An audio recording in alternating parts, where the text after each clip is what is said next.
Ever felt overwhelmed by your to-do list or struggled to keep your tasks organized? Imagine transforming that chaos into seamless productivity.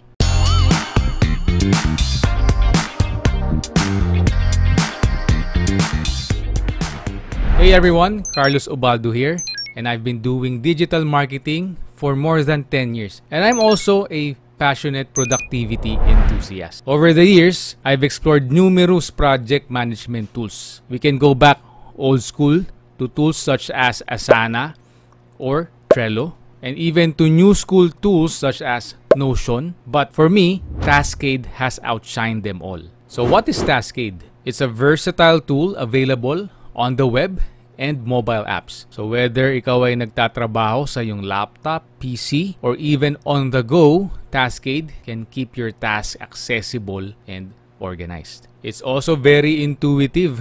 Yung interface nito, it's incredibly user-friendly. Kaya perfect for both beginners and seasoned pros. One of Taskade's standout features is yung real-time collaboration na talaga naman perfect for team projects. But Taskade took it to another level. Kasi within your projects, you can chat with your team members. And not only that, you can also do a video call right within Taskade. So parang project management tool to and Zoom in one. Sa Taskade, you can customize your task lists, workspaces, and templates to fit your own unique workflow. And also, you can seamlessly integrate with tools like Google Calendar and Slack, ensuring that everything is connected. Para sa marami sa atin, visual organization is key.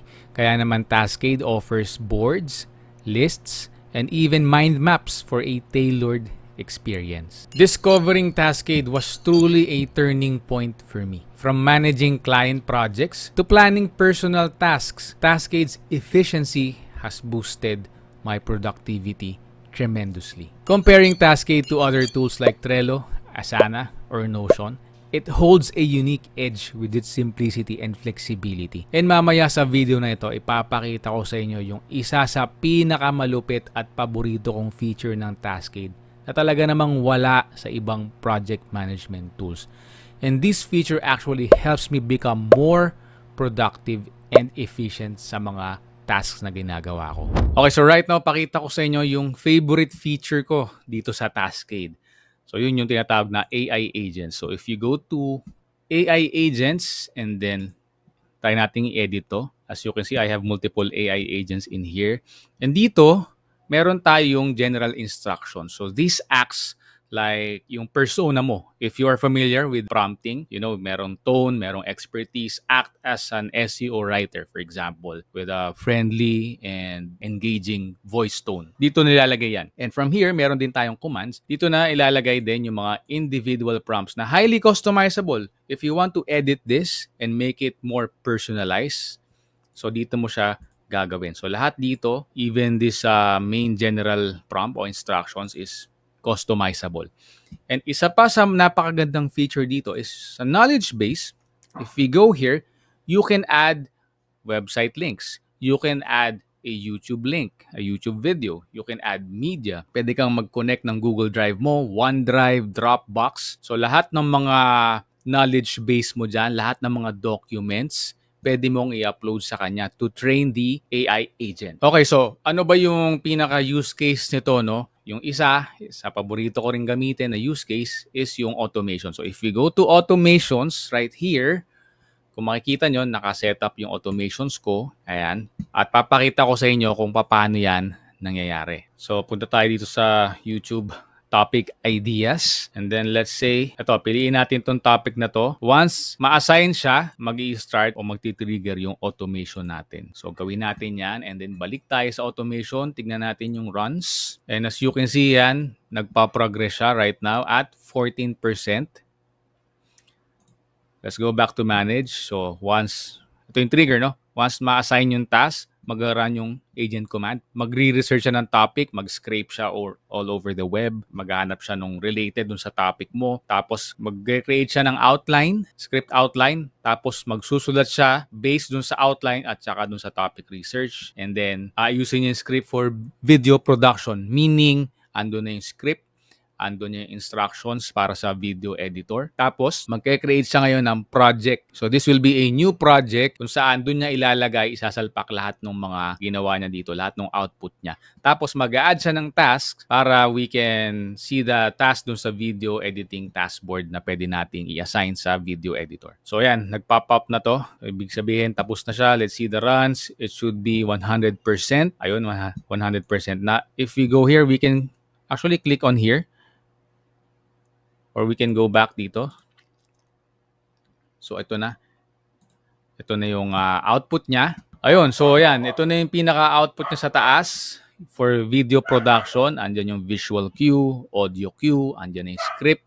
Babasahin mo na lang. If you scroll down sa bottom, andun yung ibang output niya from the research and then the outline. Pwede mo rin gamitin yung assistant.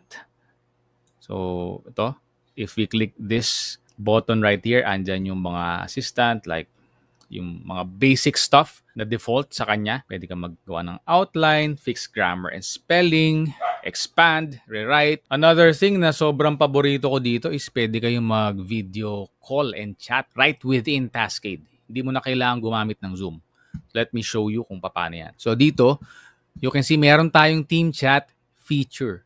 Okay, lahat ng team members mo nakasama dito sa project na to o sa workspace, you can call them and chat with them. Usog lang natin to, no? So that makita nyo na mas maayos. Close natin to. Ito yung chat. You can upload files, you can send audio files, and you can call them. Start a call, pwede kayong mag-video call sa loob. And also from here, pwede tayong mag-switch sa Taskade AI kung saan pwede nyong gamitin yung AI feature ng chat niya. Very feature-packed siya and lahat na I would say ng kailangan mo to manage a team, to manage your projects, your tasks para sa sarili mong business or para sa clients mo is nasa Taskade na.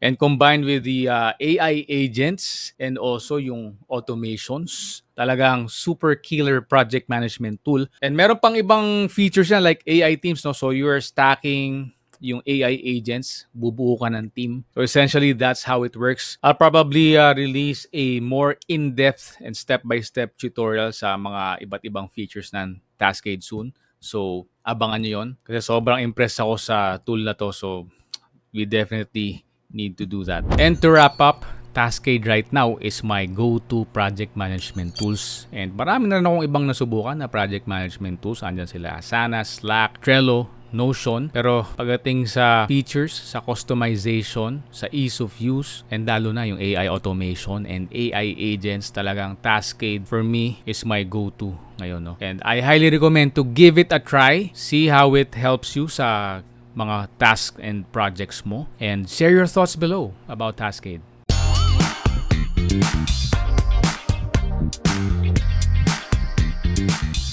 If you find this helpful, paki-like mo naman ang video na to. And if you have any questions or suggestions, do comment them below. And for more tips about freelancing and digital marketing, consider subscribing.